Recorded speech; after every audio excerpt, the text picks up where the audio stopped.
Okay, we're on. Welcome everyone to the first of my series of 4 webinars, schema therapy webinars, specifically on intimacy and connection.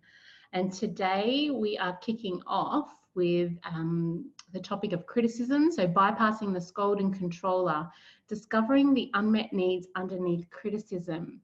And I'm really excited to run this webinar for you because if you're working with either individuals or with couples, there will come a time where the concern or the complaint is that there's too much criticism going on in the relationship, and we want to really understand what's going on at a deeper level in order to be able to tackle this, properly, and not just talk about the fact that criticism is bad and it should stop. It goes a lot deeper than that. And so that's what I'm going to be exploring with you today. Right, so let's get started. Criticism in intimate relationships. The first point that I really want to start with is that there is absolutely a normative aspect to criticism in relationships. I spoke the other day on my Facebook page and said, it's almost impossible to come across a relationship where there's zero evidence of this criticism going on, because it's a behaviour that is witnessed by all of us very early in life. It's quite uncommon, or maybe it's being stamped out in the next generation, who knows. But anyway, if you're an adult right now, you probably have grown up in an environment where there's a degree of criticism, whether it's in the family or in the classroom. Criticism is a very common human behaviour that's used regularly in communication. Why? Why do we use criticism so much? Because I believe that it offers an immediate sense of protection via this sort of almost like this shield or armor of superiority, righteousness, judgment, and finger pointing. So when we're the one who's being the critic and doing the finger pointing, we immediately feel bigger than the other person, more righteous, on our sort of a bit of a high horse. And that has a sort of a protective feel to it, because there's no vulnerability when someone is underneath us. I would say that a certain amount can be tolerated and expected in average healthy relationships. So average healthy relationships, you're probably not seeing a lot of those in your therapy practice. But just trust that it's going on out there, criticism and whatever. But those couples are working out ways to dampen the effects or water down the effects of the criticism. And I think there's a figure by the Gottmans where they say, we want to see 5 positive exchanges to every 1 negative. So that's probably what you could expect in healthy couples, is that there is criticism going on, but it's only like 20% of the exchanges between them. However, too much criticism can cause damage to the relationship, and many of you will be familiar with the work of the Gottmans, and they talk about the 4 horsemen of the apocalypse, which are these sort of 4 warning signs, if you like, that the relationship may be getting to a really concerning point. And one of those is criticism, the other is contempt, the other is defensiveness, and the other is stonewalling. So mainly we're going to be speaking about criticism today, because that's one of the first indicators or behaviours that might sort of pop up before it gets to any of those more serious behaviours in relationships. And it's useful to talk about sort of where I'm coming from today. So a lot of what I'll be talking about today is the result of my own personal work that I've done in my own relationships, current and past. So not all of this you'll find in the textbooks, but that is also true for a lot of schema therapy. Is not everything that you learn in schema therapy, you'll find in the textbooks, a lot of it is on these lovely sort of conversations and all the creative ideas that you take away from speaking with people that have trained in schema therapy. So yeah, just thought it'd be useful to sort of, you know, just to sort of mention that, you know, this is also the result of digging deep into my own psyche and kind of dredging up a lot of the gunk.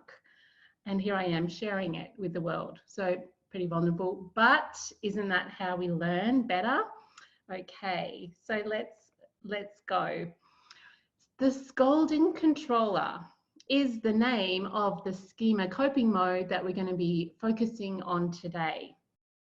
And you might have picked up that with the word controller in it, that it's probably an overcompensator form of a coping mode, as opposed to the other, you know, two types of coping mode, one being a more surrendered mode, the other being a more avoidant mode. So this is within the group of overcompensating modes. Okay, so Professor David Edwards, who is a wonderful therapist and professor in South Africa, he actually described a number of controller modes, and one of those is the Scolding controller.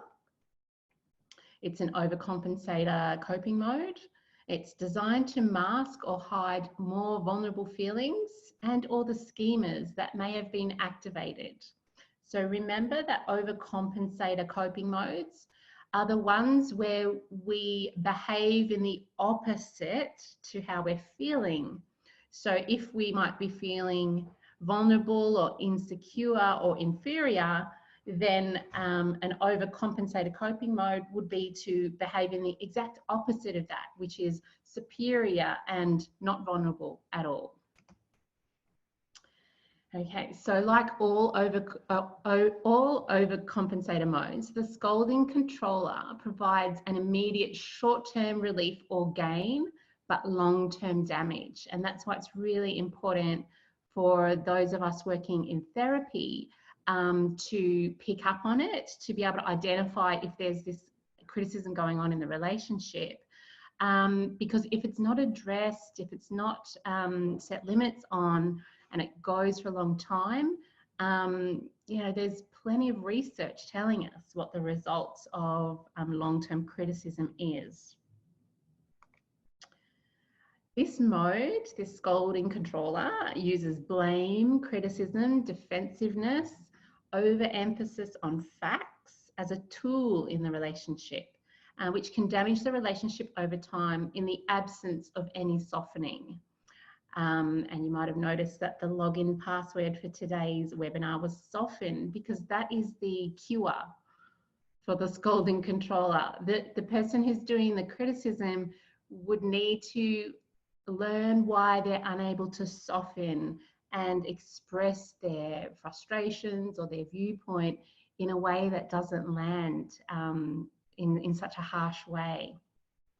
I love that word, soften. That was lent to me by my beautiful colleague, Sharon Horn, who's also a relationship therapist. Okay. Oh, and one more thing, you know, I'm talking in depth about the Scolding controller. I can admit to the fact that I have this coping mode, and that's why I can talk very much in depth about it, is because you know, it has featured in my personality.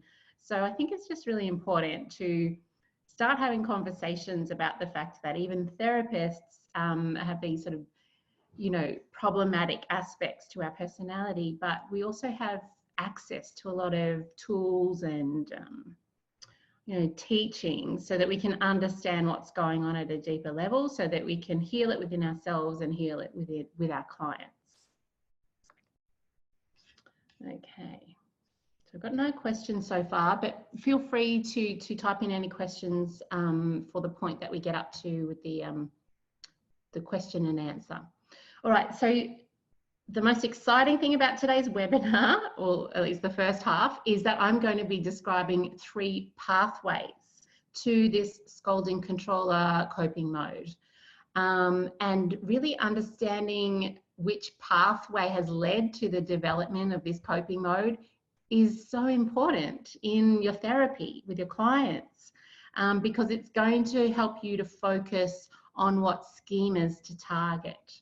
And, you know, if we're sort of focusing on the wrong core schema or primary schema, we're not going to sort of be on the money, so to speak.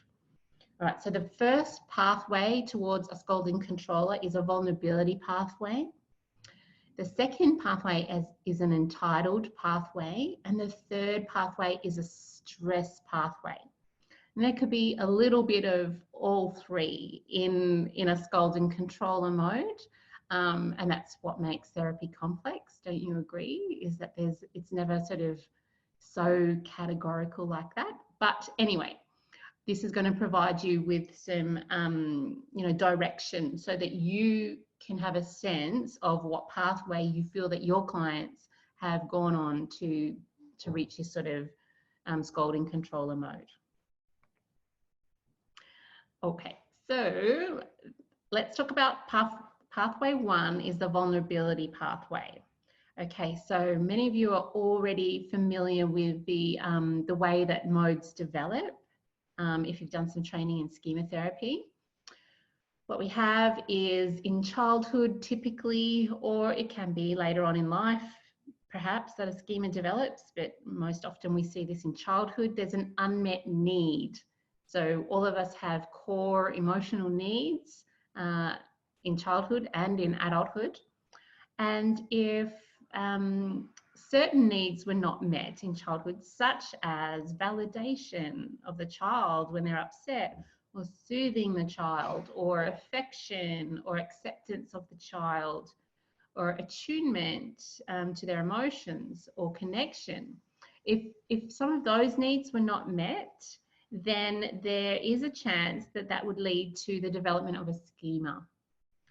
And there's a number of schemas that could develop from those needs not being met. One could be abandonment. If the child doesn't feel like the parent or caregiver is there for them in a reliable way, that they can turn to them and have them there for security and nurturance.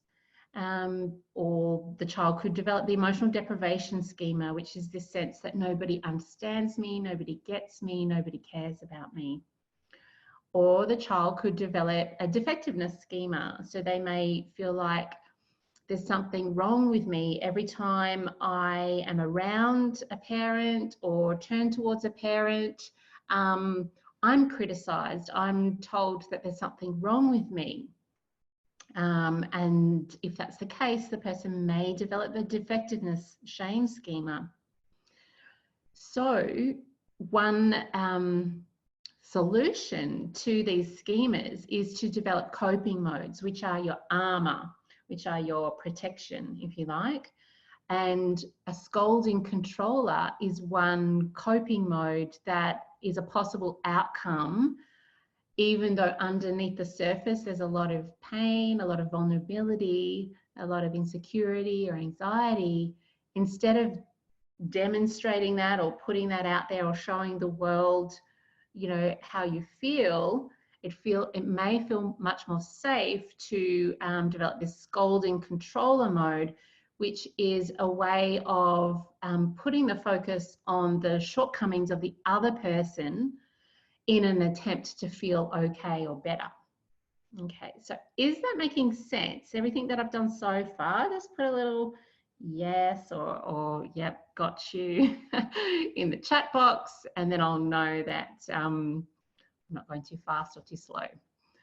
Okay, all right. So so I am going to dig deeper into, what to do if it is a vulnerability pathway and how we can help clients. Yeah, all good. Awesome, awesome, awesome. Okay, let's go on to the second pathway. Scolding controller pathway 2, the entitled pathway. Okay, so now things are starting to get a little bit messy. Why I say that is, just from supervising many therapists, we all get a bit, prickly when we're working with someone with narcissistic traits And this may be the case in this particular pathway. Yeah. Oh, okay. So I've got a question, Lexi, which I will, you know what? I'm gonna explain that now. Okay. So the question is a little confused. How does the scolding controller meet the needs of the vulnerable child? Firstly, it doesn't meet the needs of the vulnerable child. That's the disadvantage of these coping modes. It doesn't meet the needs. It doesn't truly meet the needs of the vulnerable child. It just shields them. I hope that makes sense. It just shields them. It just sort of puts a cover over the vulnerable feelings, which feels safer than not having a cover. Yeah. How does scolding help the child feel comforted or accepted? Doesn't. Yeah. That is an awesome question, by the way. It doesn't help it feel comforted or understood. It just makes it feel bigger or puffed up, you know, is a word that Brene Brown uses. So I hope that makes sense, is that it offers some protection, but it doesn't meet the needs. Yeah, you're welcome. Let's go back to the entitled pathway. So like I was saying, you know, many of us can struggle when we're working with clients that might present with some narcissistic features because, well, they have this scolding controller mode too, and they use it, and they use it in situations where they can sense a power indifference, you know, a power imbalance. And obviously therapy is one of those, right? This is maybe the only domain where someone with some narcissistic traits feels like they're not on top. Yeah. So it's very common for this scolding controller mode to come out with some clients who have some narcissistic traits, because they're not used to sort of surrendering or being more vulnerable or receiving guidance. Okay, so let's go through the pathway. Okay, so the unmet need for the entitled pathway. So for this particular client in their childhoods, there may have been not much limit setting on criticism, and it's just a behaviour that was used, you know, really commonly in the relationships in the household. There was a lack of modelling of healthy relationships, and the idea of this consideration of others, to be able to have empathy and think about how your words land with other people and how the tone of voice that you use and you know the way that you deliver your frustrations is really important, to be considerate of others. So there just may not have been a lot of modeling of that. So this, you know, client might have grown up just sort of absorbing that, basically absorbing the message that it's okay to talk in this way. Yeah. So therefore the unmet needs are also self-control and self-discipline in the way that we speak with one another. Okay, so it's not necessarily a vulnerability situation there. It's just a tool that they use to gain power in their relationships, because power, the more powerful person seemed to be the one that was sort of functioning best in that family dynamic, in that system. Okay, so the schemas that may develop as a result of this pathway are obviously entitlement, insufficient self-control, so this sort of just blurting out of a thought. You know, you probably have been in social situations where someone has just come out with this comment, and you're like, I can't believe they just said that. But the person doesn't seem to have a problem with it. And that's a sort of a type of insufficient self-control, because they're not using the filter that is available to us, you know, that can go, oh, you know, I feel like saying this, but I'm not going to say it. That goes on in under a second. So they're not using that self-control in that sense. And here I also have included dependence because, you know, I just want you to think, to consider challenging people that sort of might fit into this category, that are in relationships with a person that all they seem to do is have criticism for. And the first question that I would ask is, why are they still in that relationship? Why haven't they left that person? Does that make sense? You know, if they see their partner in such a negative light, yeah, and all they have is complaints about how their spouse, you know, is hopeless, they're useless, they're an emotional wreck, and you know, it goes on and on and on, and you start to wonder, why are they in a relationship with someone that they find so unattractive, and they find that they have so many flaws? So I just wanted to add dependence to this category, because that may be something that you may find when you start to explore, yeah, and you start to put limits on the scolding controller, and perhaps challenge the person and ask them why they stay in a relationship with someone that they don't sort of have much positive regard for. Yes. Okay, and so yeah, same outcome. You know, the mode is the scolding controller. Got it? Yeah. So see how important it is for us to know these pathways, because the outcome of all these three pathways is the same. It's this scolding, this sort of, you know, really sort of prickly mode, but it's really important to understand why. All right, next pathway, the stress pathway. Okay, so with the stress pathway, the unmet need for some of our clients, and maybe even some of us, is that in childhood there may have been not much focus on play, on downtime, on relaxation, on, you know, this idea of balance, that it's not just all about getting things done and achievement. Not a lot of fun, not a lot of spontaneity. So they're all the unmet needs from childhood. So the child, I suppose, is being subjected to this message that, you know, there's just not enough hours in the day for play, and you know, there's all these important achievements to get done, you know, whether that's homework or a musical instrument or sport or cleaning the house or chores or whatever. You know, that's certainly one important aspect of life, is achieving and completing tasks and making improvements and all of that. But, you know, all of us have worked with clients where there was just too much of that at the cost of not enough of, you know, this other sort of more creative, flowing aspect of life. Okay. So then this person may develop certain schemas like the unrelenting standards, hypercriticalness schema, or the emotional inhibition schema. So the unrelenting standard schema is, you know, the schema where the bar just keeps getting pushed higher and higher and higher. And I guess the internal dialogue would be, you know, what's got to get done next? What do I have to do or complete or achieve, etc. That's the unrelenting standard schema. Or the emotional inhibition schema, which could also develop as a lack of, you know, play and downtime and relaxation.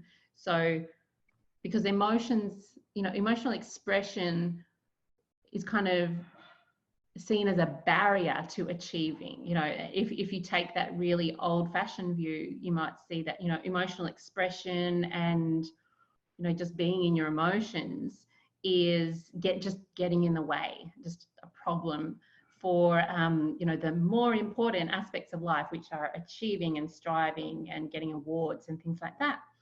So don't be surprised if you come across the emotional inhibition schema as part of this pathway.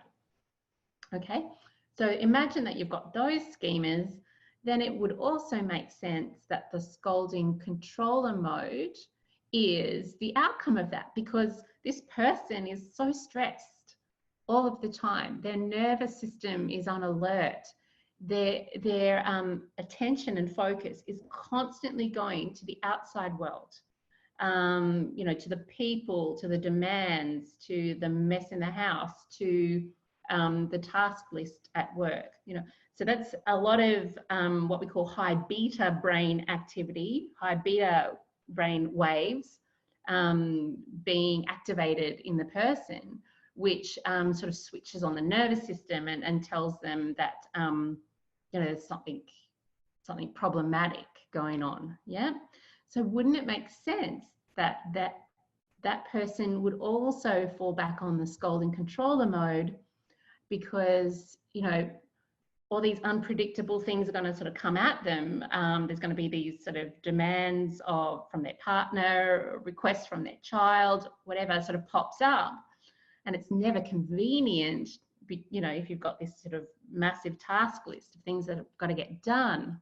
Yeah, so a scolding controller mode would offer some protection from the unrelenting standard schema there, or the emotional inhibition schema, which is basically, stop asking more of me. I've already got too many things on my plate and you're just creating another problem.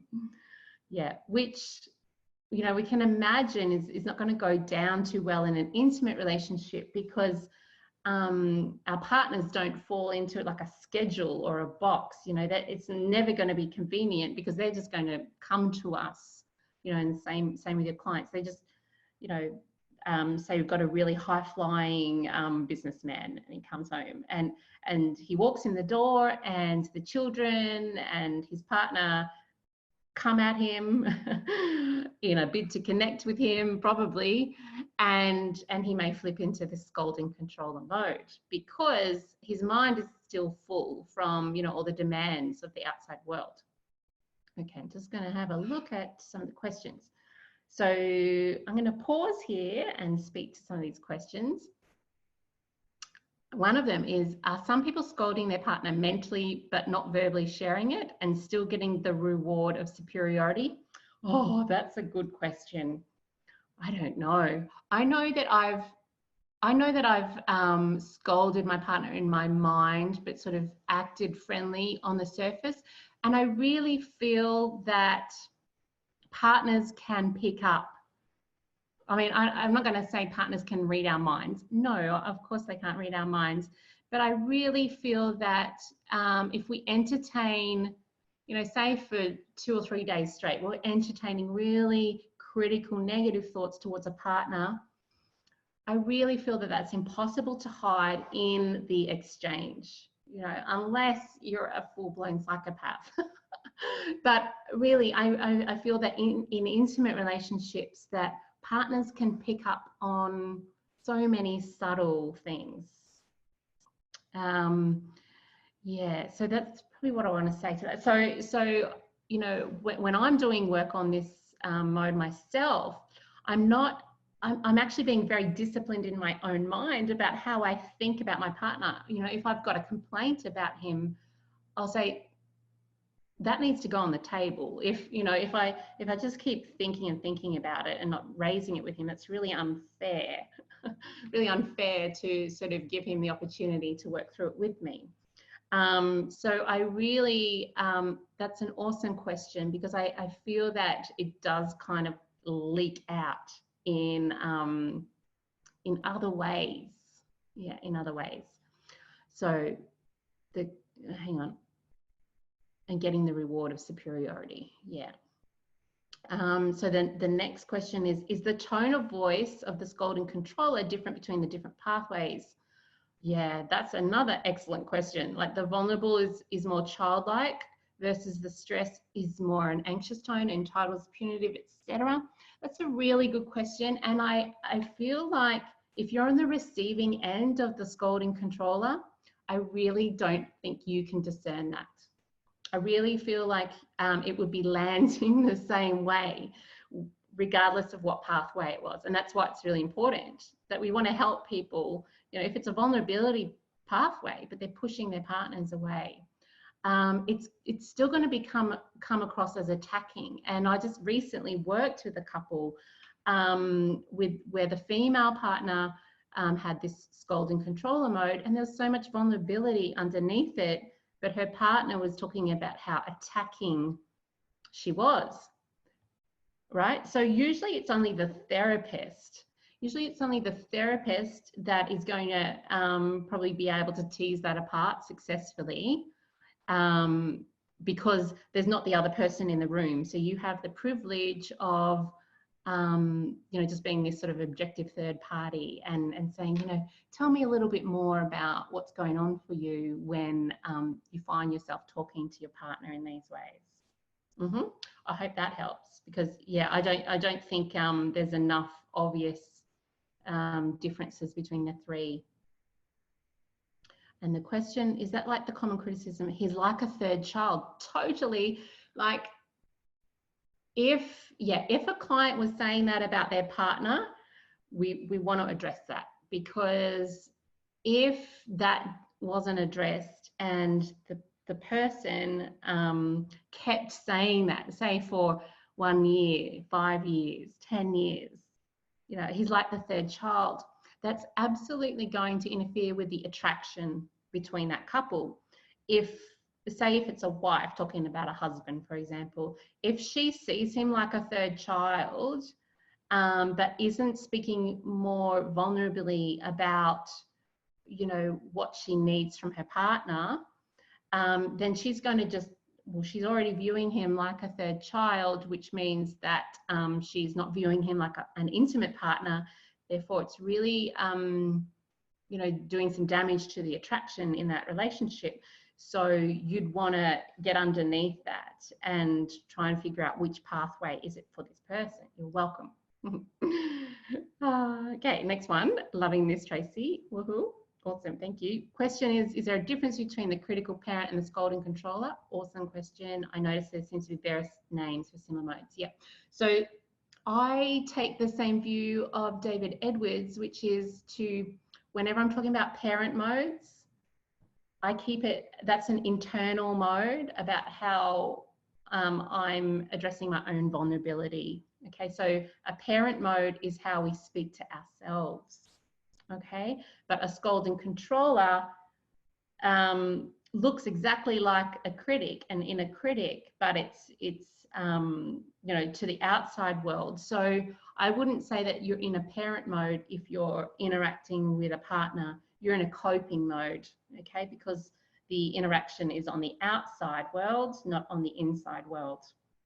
But having said that, David Edwards also says that certain modes recruit from other modes. So a scolding controller, if you think about it, you know what I was talking about before with modeling, a scolding controller mode has probably recruited from actual critical parents in their environment, recruited the behaviours. Yes, but I prefer to just keep it nice and simple and say coping modes are usually the modes that are active when we're in an exchange with someone, when there's a, you know, a dynamic, an interaction going on right there and then. Okay, so I think I've answered those questions. Awesome. Where are we up to? Okay, I'm going to talk a little bit also about criticism and attachment styles, because when you consider that only 50% of the population have a secure attachment style, I think roughly, is it 20% have an anxious attachment style and 25% have a dismissive or avoidant attachment style, and then the remaining 5% have a fearful or disorganized attachment style.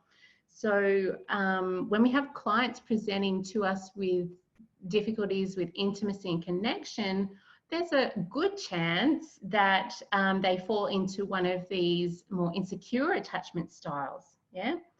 And that's if you take the assumption that securely attached partners, or at least relationships when there's one secure attachment style partner in that relationship, is going to be quite, you know, at ease with addressing challenges and difficult communication styles, and not sort of buying too much into criticism and things like that.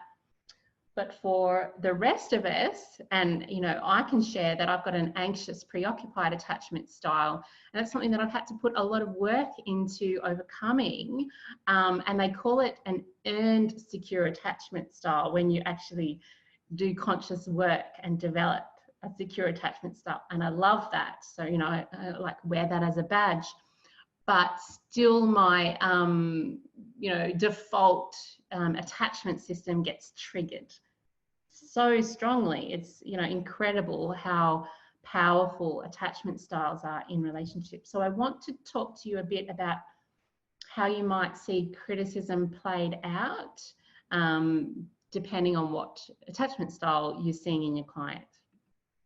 All right, so let's look at scolding and the anxious attachment. Okay, so you can see this man sort of might have an anxious attachment style where there's this real sort of pulling towards, this anxiety about distance, yeah? So clients with an anxious attachment style will be hypersensitive to information in the environment that could indicate that their attachment bonds are under threat. Okay, so this is, you know, this is sort of pretty hardwired into the brain. You know, any sort of little, you know, even a sideways look or a scoff or something like that could activate the anxious attachment system, right?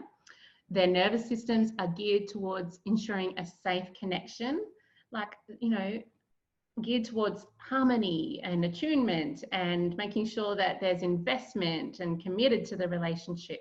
So they'll be constantly sort of seeking out signs that everything's okay and creating more closeness and eliminating distance, yeah? Okay, and then here comes the scolding controller mode again. It offers a coping response to this vulnerability by directing anger and blame back towards a partner whenever this vulnerability is activated in an attempt to scare the partner into refocusing back on the relationship. So does that make sense?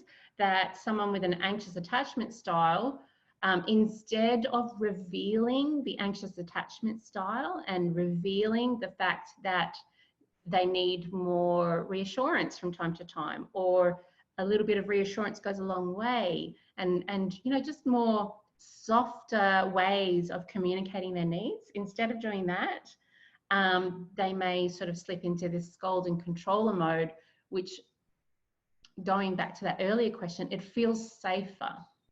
It feels safer to scold the partner because revealing this anxious attachment style in the past was never possibly met with, you know, what the child needed. Yeah, so showing how much closeness they need might have been criticized, or it might have led to a parent sort of, you know, unraveling.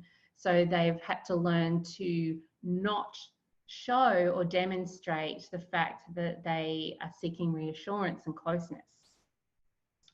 So an alternative to that is to sort of blame and scold the partner and scare them and make them feel guilty about, you know, what they've done, and get them to refocus back on the relationship that way. However, because the scolding controller mode lacks vulnerability, or at least on the surface, we can't see any vulnerability in the scolding controller mode if you're the person on the receiving end, softness and an invitation to connect, so there's none of that visible, it can have the opposite effect and activate the attachment system. Okay, so does that make sense? That, you know, ironically, this sort of person with the anxious attachment style actually wants more security and closeness and safety in the relationship, but because this scolding controller mode feels safer, you know, ironically, it's sort of pushing the partner away and making them feel punished or guilty, and that doesn't sort of actually invite the closeness that they want. Right. So does that, yeah, hopefully that's all making sense. And certainly if you have any questions, you know, put those down. All right, but let's move on to scolding and an avoidant attachment style and what might be happening there. Okay, so clients within an avoidant attachment style will be hypersensitive to information in the environment that signals a demand for intimacy. So now it's the opposite, right? So they're sensitive to any signals that they don't have a choice, that they're forced into closeness. For example, they might feel suffocated or obliged or responsible for the other person's feelings. They might feel trapped. They might feel guilty and responsible for the well-being of others. Okay, so it's very typical for someone with an avoidant attachment style to actually want to be quite autonomous and self-sufficient and be kind of free to sort of just go their own path and do their own thing.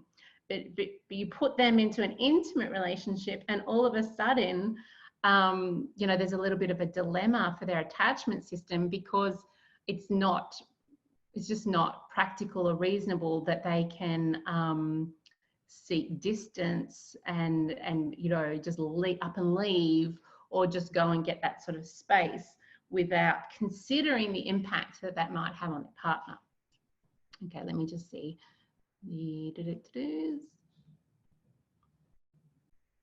yeah, so do these behaviours show up in the limerence phase, so that the lovely phase early in the relationship where there's all sorts of you know, yummy hormones and bonding and attraction, all of that going on? Well, I can speak from personal experience that they did show up, but they're probably being managed, or they're being micromanaged a lot. There's attempts to manage these in a more socially acceptable way, I believe, in the early phases of the relationship, because, you know, the relationship isn't solid yet. There hasn't been that sort of solid commitment that we're in this partnership for life type thing. So I believe that people are going out of their way to really manage their, you know, more vulnerable feelings. But I feel like, you know, if you sort of take a couple, you know, 12 months, a 12-month chunk at the start of their relationship, I would say it's virtually impossible to have completely hidden any of these anxieties. So they're going to be popping up, yeah? Or at the very least, they're going to be experienced internally by both parties. Such good questions. You're welcome. Okay, so the avoidant attachment style. So their nervous systems are geared towards autonomy, more self-sufficiency and independence. They like that feeling of freedom and maintaining a safe distance. So the scolding controller actually offers a coping mode or coping response to this need for autonomy by directing anger and blame towards a partner whenever the other partner signals a need for closeness and intimacy. So whenever the other person might say, you know, I need you, or why didn't you call me today? Or I thought you said you were going to be available tonight, or something like that. And that's going to activate the avoidant attachment system. That person might use scolding in an attempt to sort of get them to back off. So you can see how it's the opposite to the other attachment style. The scolding is an attempt to get the person to reinvest in the relationship. In this case, the scolding is an attempt to get the person to just give them space and not be so demanding of intimacy, you know, because ideally for their attachment system, they would be able to just have closeness when it suits them, yeah, when it feels comfortable to them. But that's just not realistic in intimate relationships, because there's always there's two nervous systems in any relationship, not just one. All right, so because the scolding controller mode is critical of the partner, ironically, again, this creates a bigger pull for connection from their mate. So the person with the avoidant attachment style is kind of scolding the partner for being so needy.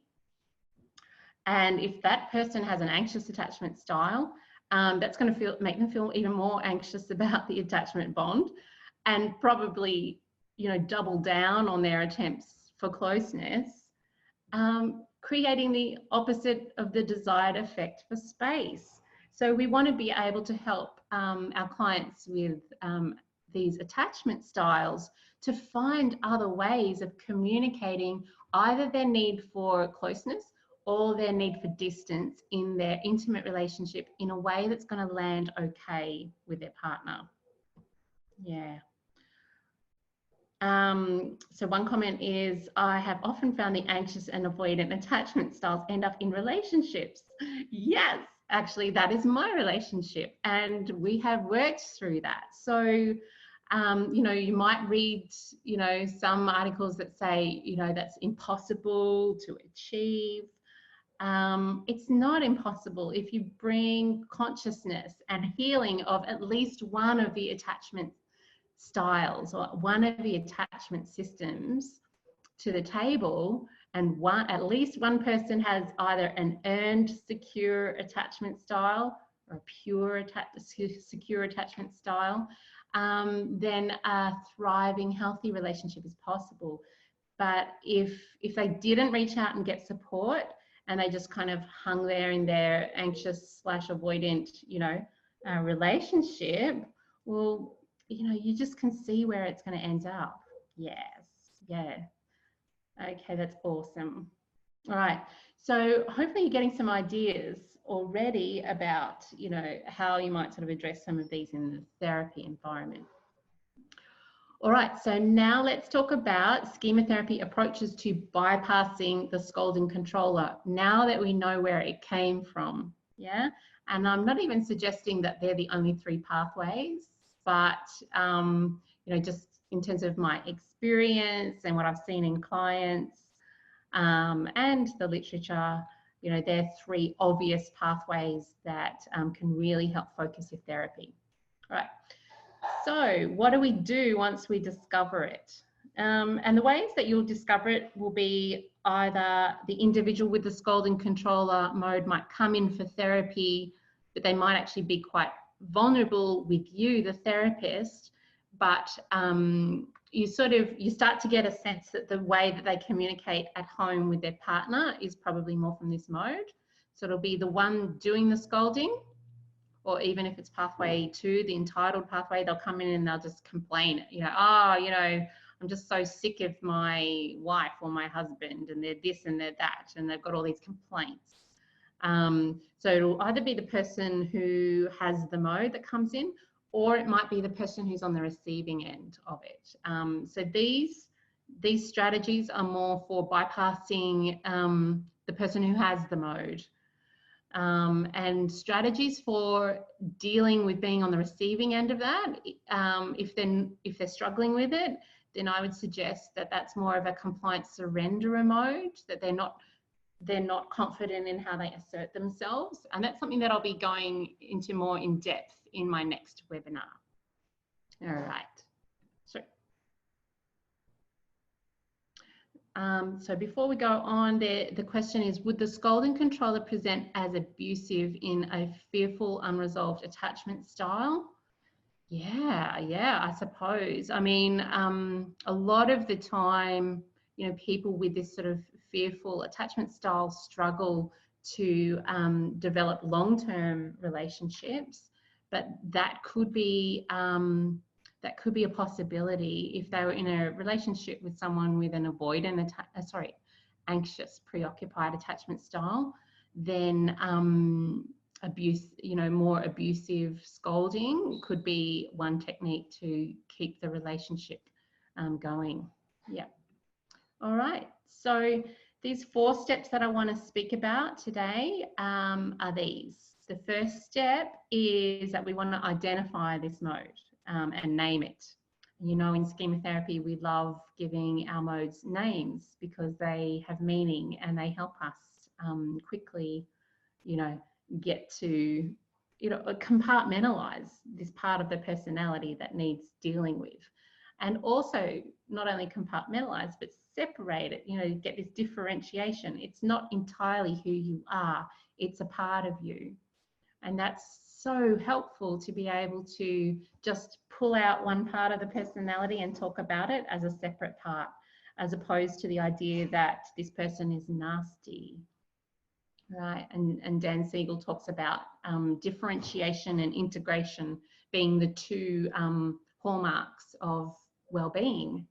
You know, we need to be able to differentiate thoughts and the sort of different inner conflicts, and we need to be able to integrate them back in under the healthy adult. Yeah.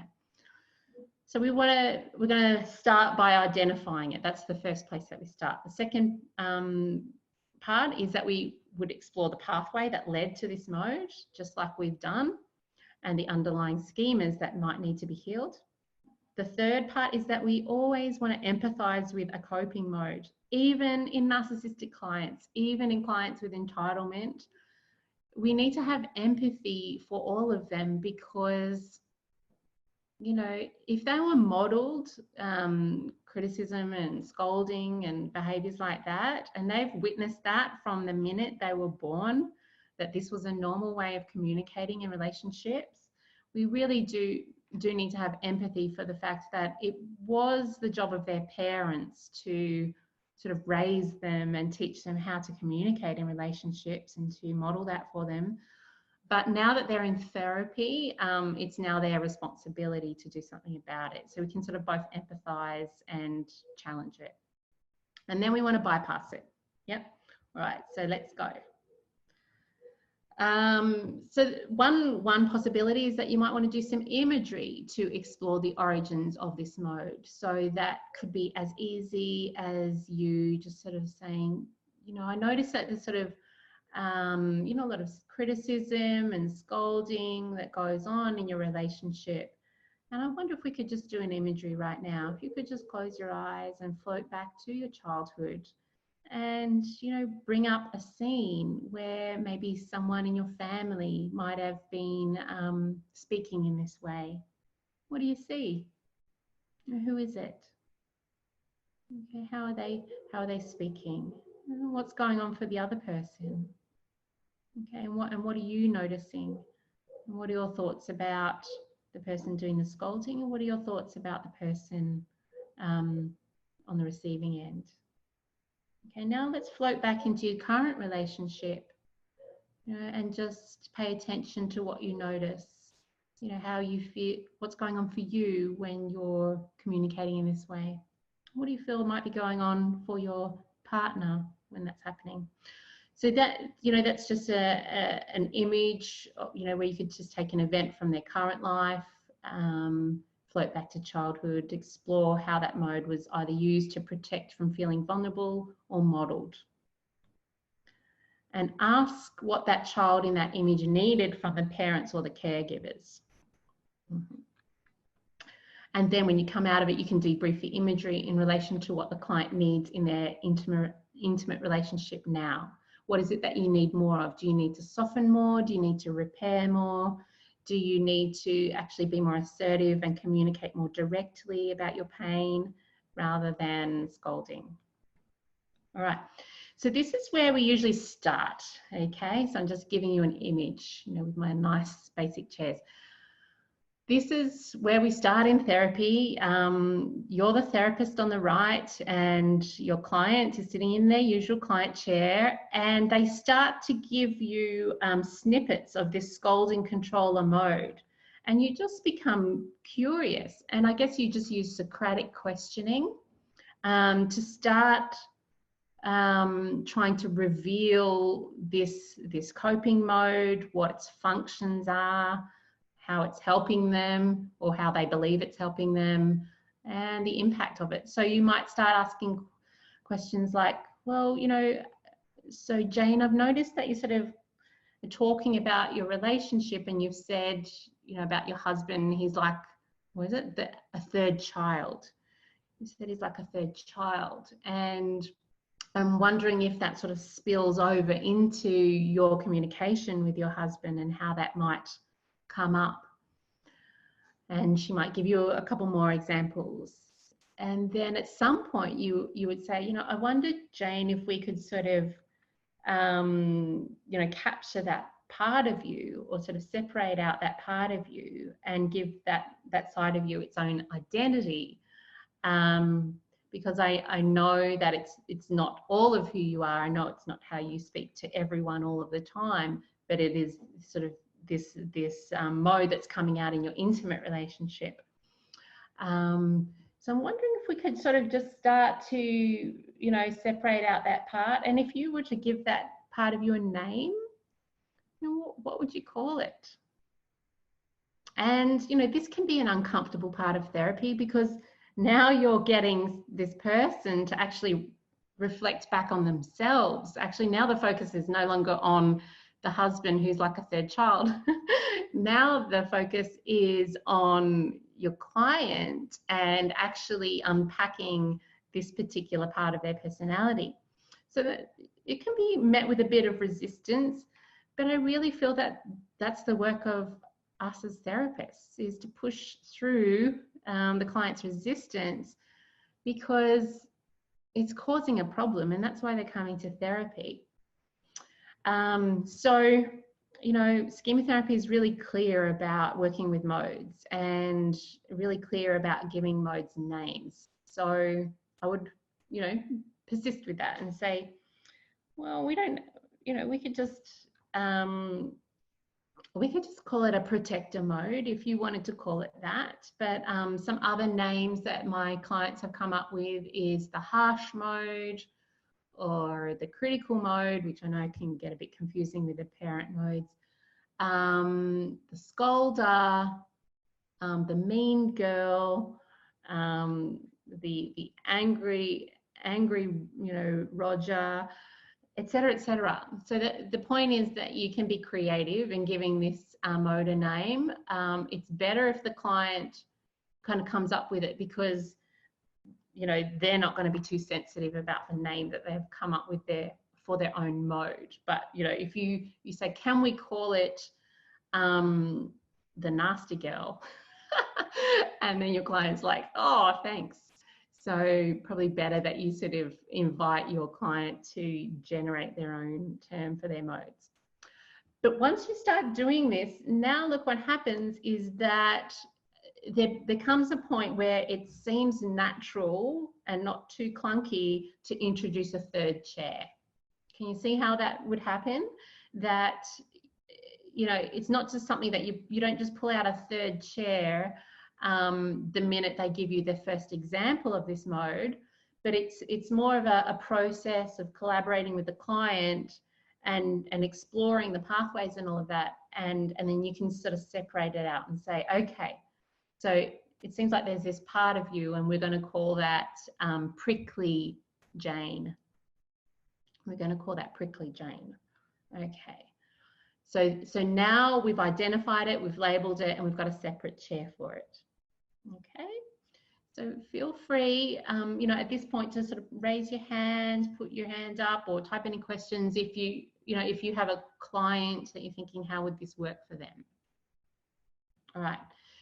So the second step towards bypassing the scolding controller mode is, now we've identified it, it's sort of out there with its own chair, that we want to explore the pathways underlying the schemas. So you know what, you can leave that coping mode chair just on its own and still be, and your client is sitting in their usual client chair, but just having an empty chair that you can sort of refer to. You keep going, oh, so that side of you, especially in the exploratory phase, is really powerful, because it's creating that differentiation for the mode. And if you're exploring the pathways, you can do that in one of two ways. One is that you can just talk to your client in their usual client chair, and you sort of, it's just like history taking. It's just like, so tell me a bit about this part of you over there, yeah?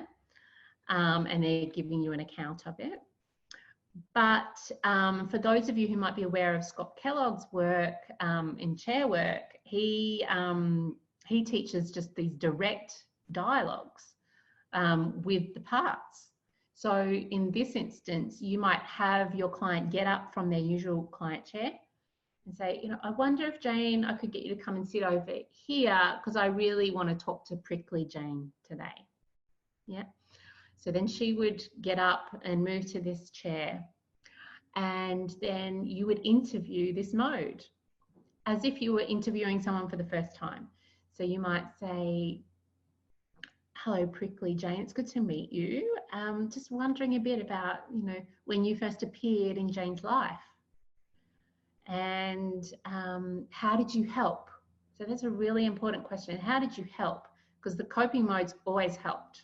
They always protected the child in some way. Even though they're not helping now, they're not helping your client to get their core needs met now, but they helped in childhood because there's no other option. There wasn't the option of being open and vulnerable and asserting themselves or speaking in a more softer tone. They had to develop this coping mode. So how did you help Jane? And what do you feel Jane would have experienced if you hadn't have been there?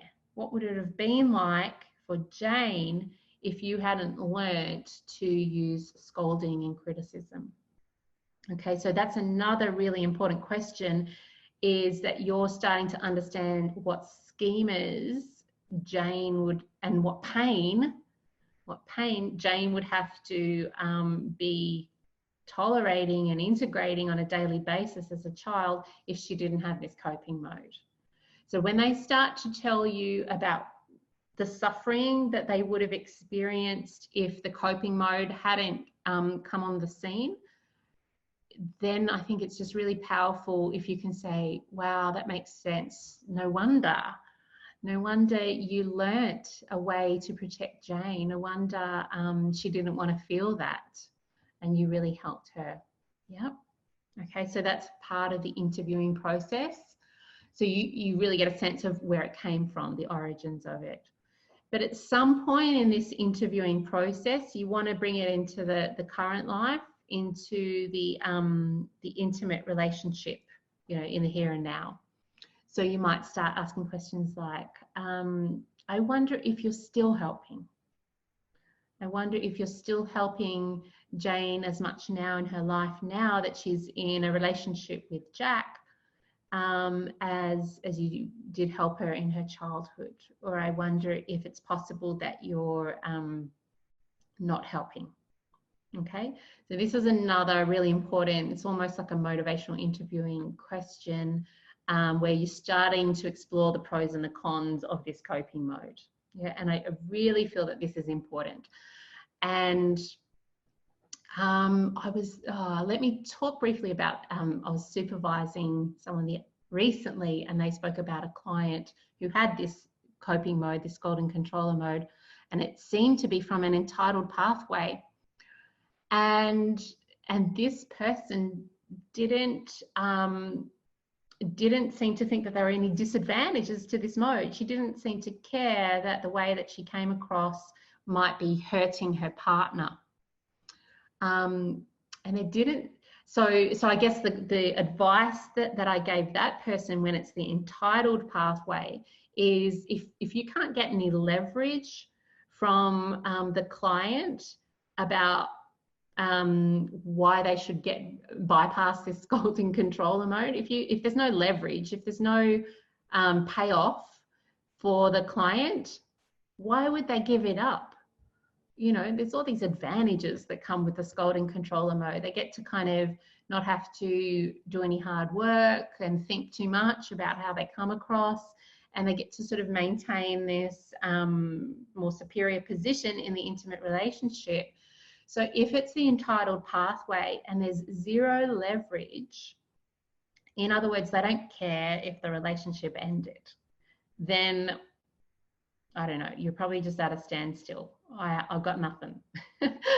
But usually there is leverage, and usually either this person has dependency issues that they're not, that they haven't addressed yet, that they would have to face if their partner left them because of too much scolding. They would have to face their dependency issues, which is their anxiety about being alone. So dependency, or the other leverage is that they actually love their partner. Oh, wouldn't that be nice? They actually love their partner. They actually care enough about their partner that they're sort of willing to sort of go with you and do some work and bypass this scolding controller mode and learn other ways. All right, so just have a look at a question here. Yeah, the question is, what sort of partner is willing to put up with a scolding partner long term? Well, I would say it probably someone with an anxious attachment style, someone with unhealed dependence schemas or unhealed abandonment schemas or defectiveness schemas, you know, someone with low self-worth, yeah, and dependence, I think I said that, you know, someone that believes deep in their core that being in a relationship with a scolding partner is better than being alone. You know, so any of the things or the triggers or the wounds that might come up if that person was alone, if that felt worse than putting up with scolding, then I guess that would be the conditions in which they stay. So, you know, healing schemas is liberating our clients. It's beautiful. But, you know, well, I'm going to say when I did my schema therapy training, you know, there was 2 marriages ended, you know, in the course of our 1-year training and accreditation. And one of them was mine, because, you know, when you start to heal schemas and the person becomes more conscious of them, they're just not as willing to tolerate you know, behaviors where the other person's not willing to shift or address them. Yeah, so I hope that's helpful. All right, so you empathize with the mode regardless of what pathway it developed. Yeah. Okay. Yeah, this is a critical part of the work, because it's so disarming to empathize with someone's coping mode, because usually they have a lot of shame about their coping modes. They're embarrassed that they have this aspect to the personality that does this, that scolds, that criticizes, that blames, you know, and same with, you know, alcohol and detached self-soother. You know, people are really ashamed about their coping modes. So empathizing with the coping mode and linking it back to how it protected them and helped them in childhood is just so important, and you will see your clients relief. There's another question. Could this, I think this being the scolding, somehow be normalized as a form of communication and thus sustain or reinforce the relationship? Absolutely. If a person received a lot of scolding growing up and then they're in a relationship where there's a lot of scolding going on, it's pretty normal to them. Oh, see my Ellie, yes. So the earlier question is, what is your experience of 2 scolding controllers in the relationship? That's a good one. It's possible, but I think what will usually happen is that it leads to a dissolution of the relationship, because no one is able to gain the upper hand, which is the you know, the goal of the scolding controller. So it would just become so frustrating and so toxic to the nervous system to have 2 scolding controllers. What you might find is that one person sort of submits somewhat and kind of assumes the position of the more submissive person in their relationship, or they just get distant, or there's still this scolding, but it's like really low grade. Like you might see some, you know, grannies and grandpas that that are like this, and they kind of hate each other, but they, you know, they live in separate bedrooms and they catch up with their separate friendship groups and complain about their partners. Yes. Well, hopefully we're doing work to sort of phase that out of the next generation that come through. But I hope that makes sense. So yeah, you can see that in long-term partnerships. They just seem to hate each other, but because of the unhealed dependency issues, they're not willing to leave the relationship. Yeah, distance or dissolution. Yeah. Like 2 really sort of critical people, like that's really quite stressful for high level arguments to be going on long term, like something's got to give, if that makes sense. Yeah. All right. Now bypassing it. All right. So let me see. Yeah, we've got 3 bypasses. 3 bypasses for the 3 pathways. So when we're ready to start bypassing the scolding controller mode or any coping mode in schema therapy, what I love is this kind of positioning of the chairs. So we have the therapist over here on the right-hand side, and actually the healthy adult of the client is also kind of, you know, is in this position, and they are curious and compassionate. You know, just curious. There's no judgment going on in this bypassing. It's just curious about what's going on behind the scolding controller mode, and compassionate that it exists for a reason. Okay, over on the left-hand side, we have the coping mode, the scolding controller in the front chair, and the child mode in the back chair. So the scolding controller is the one that's the shield or the mask, that's kind of protecting the child from whatever the child doesn't know how to handle or deal with. And the chair at the back is either a vulnerable child with abandonment or, you know, defectiveness, so it's more vulnerability, but it could also be a spoiled child, you know, impulsive child, who is also being sort of protected by this shield as well. Okay, so even setting chairs up like this is really powerful. Setting chairs up like this, and then you and the client standing up together. So now you're standing and looking at these 3 chairs. That is powerful, because then you can then you're kind of shoulder to shoulder, like your 2 collaborators standing up, discussing this picture in front of you. Can you see how powerful it is to step outside of the personality and reflect on what's going on in there? And there's no judgment. You know, hopefully your client trusts you and feels supported by you, so they're going to be guided by you.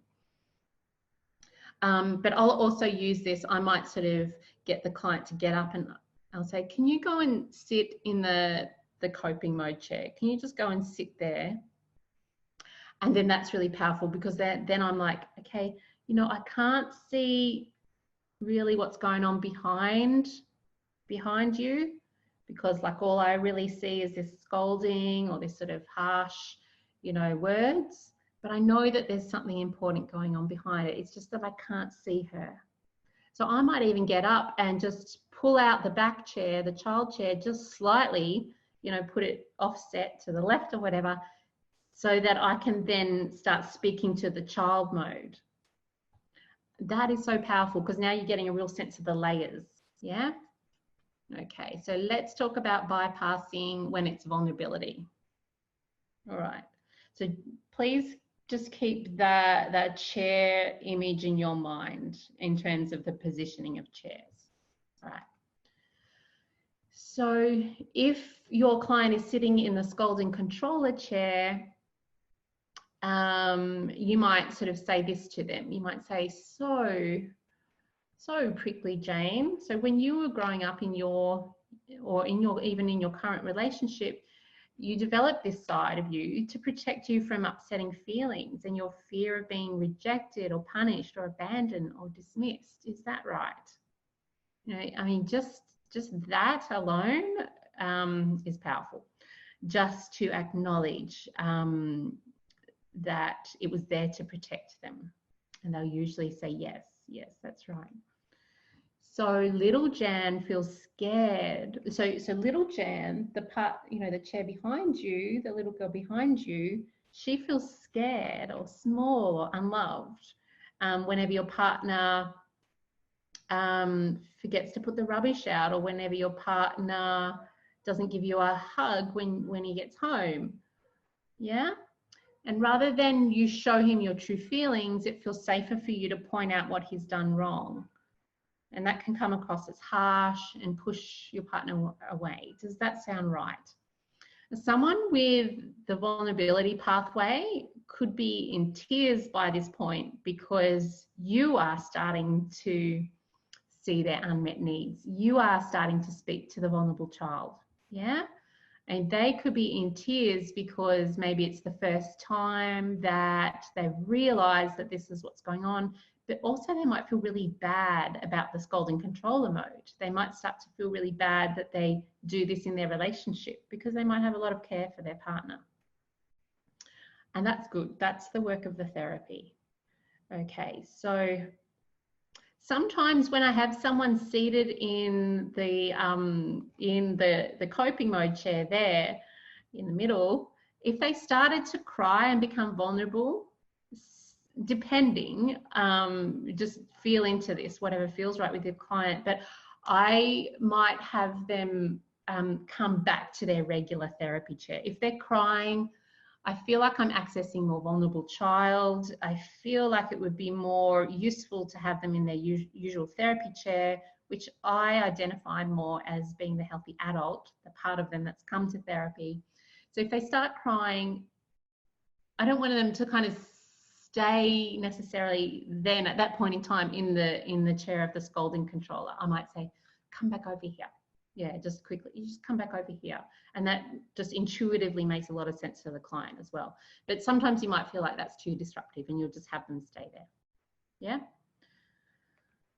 And just keep going with this, because if it's a vulnerability pathway, it won't take too long before you can get around this scolding side and your client starts to share and admit to you that, yes, there's actually something deeper going on underneath this. So we might say, so we would need to put some limits on this more harsh side of you and allow little Jan to come forward and share what she's feeling. How do you think your partner would respond to your vulnerable feelings and needs? Okay, now you've just opened up a can of worms, right? When you ask that, how do you think your partner would respond if you actually expressed yourself in a softer way, in a more vulnerable way? And that's where we might discover that, there's a dynamic in the relationship where, the other person is also contributing and reinforcing the use of this scolding controller, which is fine, because then you just work through that. You start to educate your client on the fact that, relationships require vulnerability. They require softness. We need to be able to turn towards our partners with our pain.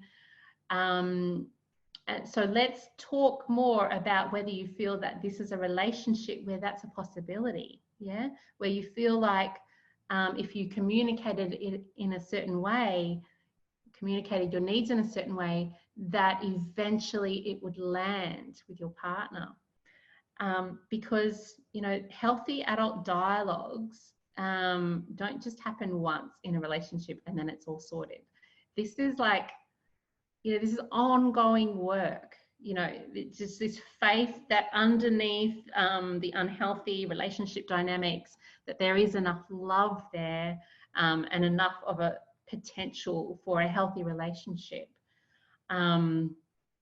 And you'll start to get a sense of that when you enlist the person's healthy adult mode and you start doing the work. And I'll give you my last slide, I think, is a dialogue, an actual dialogue to practice with the partner in the empty chair. That is really powerful. All right. Yeah. So hopefully this is making sense, that what you've done is you've bypassed the scolding controller mode and you've started to connect with a vulnerable child, the part of the client that feels insecure or unsafe or unloved or whatever. And you're starting to bring that part more to the foreground, if that makes sense. You could even push the coping mode chair to the side a bit and pull forward the more vulnerable side. And then you're just having a direct dialogue with the vulnerable child mode. And that could be while your client's sitting in their regular chair and you're just talking to the side of them that's vulnerable, and you're nurturing this side and saying, I really want to help you to communicate more about this pain that you're feeling in your relationship. Because your partner really needs to see this so that they can really understand what's going on for you. And move closer to you and support you in the times that you need support. Yeah. And if you never feel safe to show this side of you to your partner, then it's going to be very difficult for you to create a healthy relationship, because you know, relationships aren't a place where we just show these sort of socially acceptable sides of ourselves. Yeah. All right. So let's go to bypass number 2, entitlement. And it's an entitled pathway. Okay. Do I do this exercise in front of the partner when it's couples therapy? Awesome question. Is the client sitting in fourth chair? Yeah. Okay, so I'll do that question. So do I do this? So when I'm working with the vulnerable child mode, I guess I kind of feel into how safe would it be for the client's vulnerable child to come out today in front of their partner, if that makes sense. So I'm kind of gauging where things are at in the relationship as to whether I believe that bringing the vulnerable side out would actually enlist the healthy adult of the partner, or they would roll their eyes and dismiss the person, and that would kind of be like disastrous, because then it's just like, well, I can't even show you my vulnerable side in front of the therapist. And yeah, so I like to work with people quite separately, even in, you know, in their relationship problems, because a lot of this vulnerable work I really like doing in private. You know, just, you know, even for myself, you know, I wouldn't want my own partner to witness some of this stuff in a therapy setting. I just want to learn it so they can go home and integrate it. So then the other question is the client sitting in a fourth chair watching from the side? So that's where it's kind of up to you to just be creative and go, okay, what's practical for my clinic? You know, how many chairs have I got? You know, where am I going to put my client right now? They can stand up, whatever. But yeah, there's no script for that. All right, let's go on with the entitled pathway. All right, so here we're dealing with someone who feels like they just have permission to sort of speak in this more critical way in their relationship. So you might say things like, so when you were growing up in your family, there were members who would speak in this harsh or critical way, even though it was to a family member, even though it was to a loved one. You know, and I know that sounds kind of a little judgmental and direct, but you know, SCHEMA therapy is quite focused and direct, you know, so it's okay to challenge some of these modes. And no one ever challenged this way of communicating, you know, in your household. So this critical side of your mum or dad was tolerated or allowed. Is that right?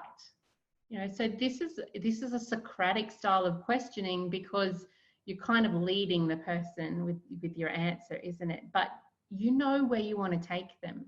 You want to challenge this coping mode, especially if it's the entitled pathway, because you know that it's going to result in an unhealthy relationship, and that's not what we want for our clients. So we kind of got to get a little bit uncomfortable and challenge this scolding controller mode, and really highlight that, you know, it was kind of the job of their parents to model a more healthy way of communicating.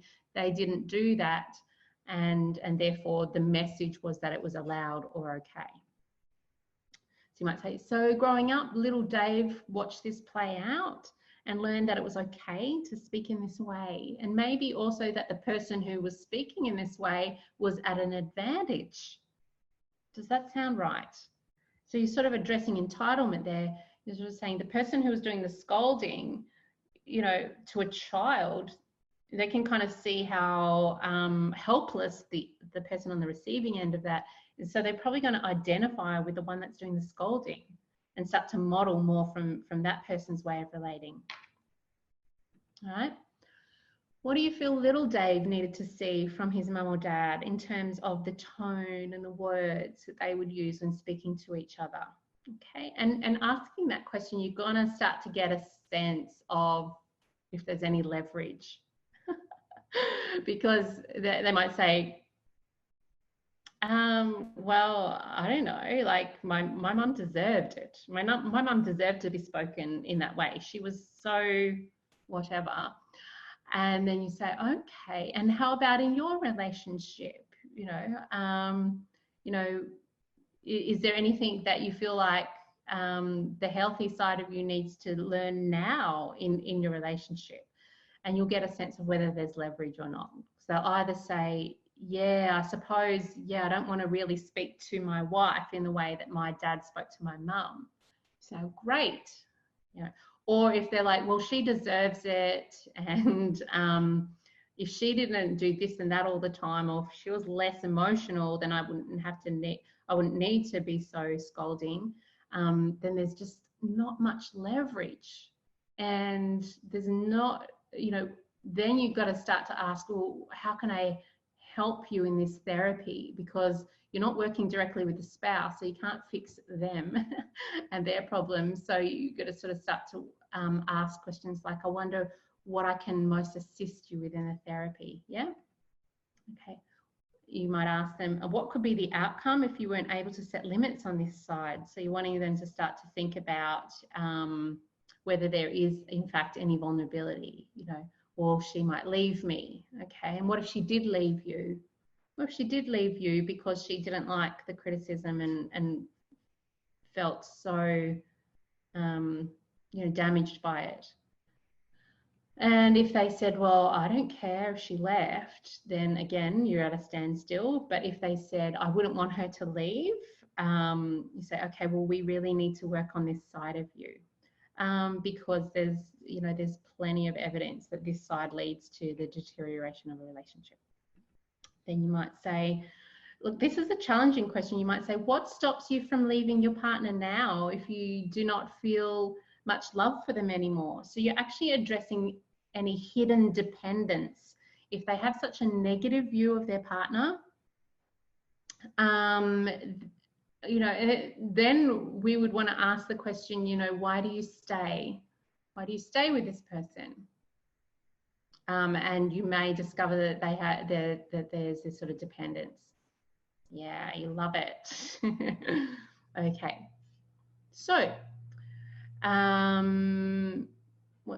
think there's one. No, that's it. Yeah. So, yeah. Hopefully that's making sense. If you sort of just come back and review these slides, you'll be guided in your therapy session. You don't need to memorize any of this. All right, let's go to the third bypass, when it's stress and overwhelm. All right, so this is where the person's very stressed and busy in their life, but they're using the scolding controller mode. Okay, so you might say things like, so when you were growing up, there was a family member who was very busy, stressed, overwhelmed, and would speak in a harsh, frustrated tone to everyone. And that was tolerated because they were busy and earning money for the family, or stressed about being a parent. Is that right?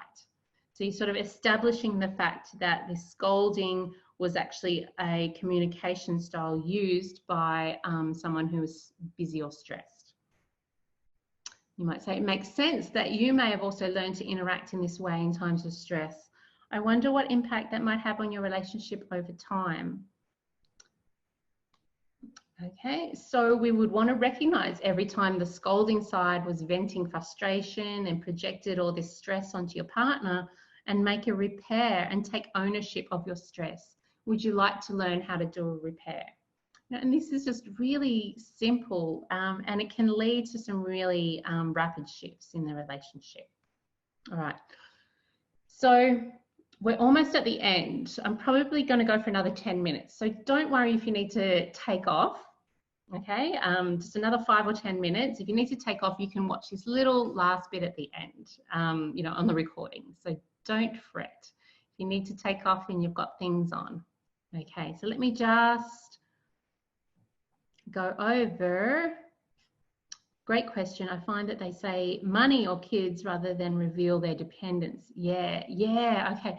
So when a partner says the reason that they don't leave the relationship is that I've got to stay because of money, or I've got to stay because of the kids, it's still with that, I would challenge that and say, how do you feel like your partner would feel if they knew that you were staying in this relationship because financially you needed to stay in the relationship, or because you cared about their children, but you'd fallen out of love?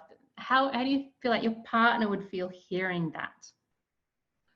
And hopefully there's a little ounce of empathy in the client, because I don't know. I mean, this is getting pretty subjective, but I feel that if someone has totally lost love for a partner, I prefer the idea of releasing them and allowing them to go out and seek a partner who would love them, warts and all. And keeping someone in a relationship with you because you need the money, or only because you want to see your kids on a regular basis, I don't know, it just doesn't resonate with me, because, both of these people could potentially be in a very loving relationship, if allowed to be sort of released. So yeah, hope that makes sense. Hope that helps you. I like to challenge. Often those clients will jump straight into another relationship. Yes, and let's hope that it's a loving one, because that can happen too. A scolding controller can leave a relationship, jump straight into another relationship, and it actually turns out to be the right relationship. Yeah. Yes. All right. So this is where we're going to end today, a 3-step dialogue with a partner who's not actually there in the room. Okay. So I use this so often in my therapy. Actually, most of the work that I do is with individuals, not with couples. It's with individuals seeking support with their intimate relationships. But I want to make use of the fact that there's a partner and engage the partner, and they don't even need to come into the session. Okay, so step 1, you have your client sit there in the left chair where they're facing their partner in the empty chair, and they make a repair. That's if it's the entitled pathway or the stress pathway. They make a repair. They say, I'm really sorry. The way I've been speaking to you lately is not okay. It's just that, I've been really stressed. Yeah. Or if it's pathway 1, the vulnerability pathway, they express the vulnerability and the needs from the healthy adult. They say, I'm sorry that I've been so harsh lately. Actually, what's really going on for me is that I sometimes feel insecure, and I worry about, us and whether our relationship's okay. And I find that I especially feel this way in situations where you might be distant. And I'm just wondering if I could ask you for more connection in those moments, for example. Yeah, so you show vulnerability, step 1. Right. Step 2 is that you have your client come and sit in the chair of the partner and be the partner and respond, because this is already a dialogue that's going on round and round and round repeatedly in your client's mind, is these conversations. So it's very powerful to have them come over here, sit in the chair of their partner and respond in the way they believe their partner would respond. And 9 times out of 10, this is just an intuitive thing. They just they can embody their partner, and they just say what their partner would probably say in response to that, in response to their healthy adult. Now, this is really important information for you, because you've just coached your client to communicate from their healthy adult mode, yeah? Not the scolding controller, from their healthy adult. You're really curious about what the response would be in the actual relationship. Now, some of the times the partner's response is going to be positive and say, thank you so much, and I really appreciate you saying that. And, or it could be negative because there's been some damage, and they could say, yeah, well, you've been doing this for so long, and I've really started to have questions about our relationship, or whatever. Yeah. Okay. Whatever comes up, comes up. And that's in step 2. Step 3, have them come back, stay in the healthy adult chair. This is where we don't want them slipping into scolding controller mode again, or some other coping mode, which is to run away or, run off or whatever. Step 3, integrate the partner's response. Just take it in, and you can You can say pause the partner. You say, I'm just going to pause your partner. So, you know, your partner's not listening to this. What was it like for you to hear your partner say that? So you're sort of processing the partner's response, integrating it, and then have them stay in healthy adult and respond a second time from the healthy adult. So it may be something like, I'm so glad that, you know, you accept my apology. I really want to work towards being less critical in our relationship. I'm so sorry for all the hurt and the damage that I've caused to you. Or it could be, if it was a negative response from the partner, it could be, I totally understand that I've done a lot of damage and that you're probably used to me being so scolding and harsh all the time. My intention is to repair that and to stop doing that, and it's going to probably take me some time. Would you be willing to sort of help me out there? Yeah. So you want them staying in healthy adult, regardless of what their partner's response was. So don't you love that? Don't you love how you can kind of get a partner into the session and they don't even need to be there? All right, so let's wrap it up, everybody. Okay, so the good news, because we've been talking a lot about negative stuff. So when the scolding control is addressed and bypassed in therapy, it can lead to rapid and immediate improvements in the intimate relationship. When therapy empowers the partner on the receiving end of the criticism with a dialogue that's informed by the 3 pathways, then an individual can successfully address criticism in their intimate relationship. So you don't always need to engage in couples therapy. If someone's coming into you saying, my partner's very critical of me, you can work using some of these frameworks today. And raising awareness of the destructiveness of criticism and scolding can start the process of small shifts over time. So complete elimination of criticism is not the goal here, just increased recognition and repairs. Because honestly, you know, even if there's just a slight 1 degree, you know, turn, an improvement there, and there's a repair done, say, once every 3 times or something like that, that can lead to massive improvements in people's relationships and can go a long way. All right, so that's it for today. Thank you so much. Hopefully you got a lot of useful, juicy information from the webinar, and it's easy for you to sort of see how you might apply it in your sessions. You're welcome, you're welcome, you're welcome. All right, so that's it for today. And for those of you that are going to be on the next webinar, that's in about 2 months' time, and that's on bypassing the compliance surrenderer. So that is the part of the personality that wants to stay silent and people please. All right, so have a great day, everybody. See you next time.